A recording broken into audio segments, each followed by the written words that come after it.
Hello everyone, आप सभी आंगनवाड़ी कार्यकर्ताओं का, सेविकाओं का और सहायिकाओं का इस नए और इन्फॉर्मेटिव वीडियो पर मैं आप सभी का फिर से स्वागत करता हूं। जी हां, आप सभी को अच्छे तरीके से मालूम है कि इस महीने यानी मार्च के महीने में आप सभी के आंगनवाड़ी केंद्र पर मार्च महीने का THR का वितरण जरूर हो गया होगा, क्योंकि मार्च का महीना समाप्त होने में 5-6 दिन बचा हुआ है।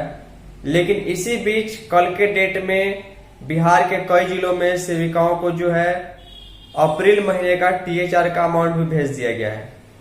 जी हाँ, बहुत ही फास्ट जो है इस बार जो है विभाग की ओर से काम किया गया है और THR वितरण करने में किसी प्रकार की देरी नहीं हो, इसके लिए मार्च के महीने के अंत में ही जो है अगले महीने के THR के लिए जो है वो पैसा भेज दिया गया है। इसके संबंध में हमें कई जिलों से सेविकाओं की ओर से उनके बैंक मैसेज का स्क्रीनशॉट भेजा गया है। डिटेल में हम आगे आपको दिखाएंगे, लेकिन ध्यान दीजिएगा, मैं वो चीजें नहीं दिखाऊंगा कि किस परियोजना में किस जिले में कितना पैसा आया हुआ है। कहीं पर 12,000, कहीं पर 15,000, कहीं पर 20,000, कहीं पर 2 लाख, कहीं पर 4 लाख, कहीं पर 5 लाख, जितना भी आया हो, बस आपको जानकारी के लिए समझना है कि अगले महीने का पोषाहार का पैसा सरकार ने, विभाग ने समय से भेज दिया है।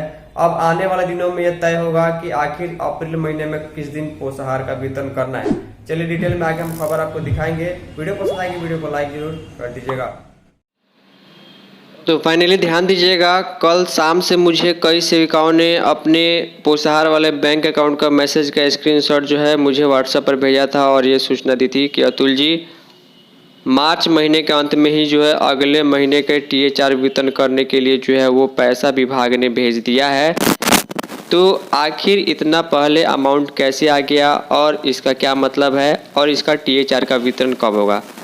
सबसे पहले मैं आप सभी को बता दूं कि यहाँ जो अमाउंट क्रेडिट हुआ है, कितना पैसा क्रेडिट हुआ है किस परियोजना में, चाहे वो 10,000 हो, चाहे वो 50,000 हो, चाहे वो 10 लाख हो या 5 लाख हो, इससे कोई मतलब नहीं होना चाहिए, क्योंकि वीडियोस को लाभार्थी, सेविका, सहायिका और कई प्रकार के लोग, कर्मचारी देखते हैं।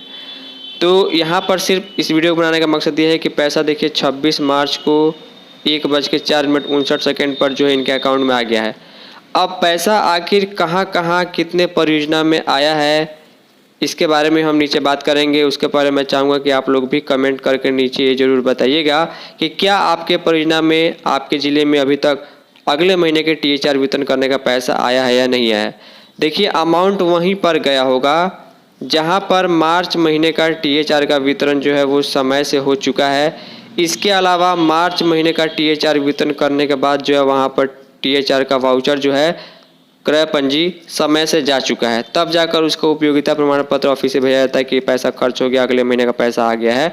इसके साथ साथ कुछ सेविकाओं ने मुझे और भेजा हुआ है, हालांकि मैंने क्रेडिट अमाउंट को हाइड कर दिया हुआ है, क्योंकि यहाँ पर एक कन्फ्यूजन हो जाएगा। कहीं पर 12, कहीं पर 15,000, कहीं पर 10,000, कहीं पर 9,000, अलग अलग अमाउंट आता है। तो इस हिसाब से जो है क्रय पंजी भी जो है सभी परियोजनाओं में अलग अलग बनता है, आवंटन के हिसाब से पैसा आता है। तो यहाँ भी देखिए 26 मार्च को पैसा आया हुआ है, देख पा रहे हैं 26 मार्च को डेट में क्रेडिट हुआ है। 2:37:13 पर अवेलेबल बैलेंस को भी मैंने हाइड कर दिया हुआ है। तो विभाग का और सरकार का पूरा प्रयास है कि लाभार्थियों को समय से लाभ मिले, कहीं कोई डिस्टर्बेंस नहीं आए, इसके लिए पैसा भेज दिया गया। उम्मीद करूंगा कि बहुत जल्द जो है अगले महीने के THR का वितरण करने का डेट जो है वो निर्धारित होगा और डेट आने के बाद जो है THR का वितरण हो पाएगा। फाइनली इस इन्फॉर्मेटिव और यूजफुल वीडियो में इतना ही। तब तक के लिए धन्यवाद।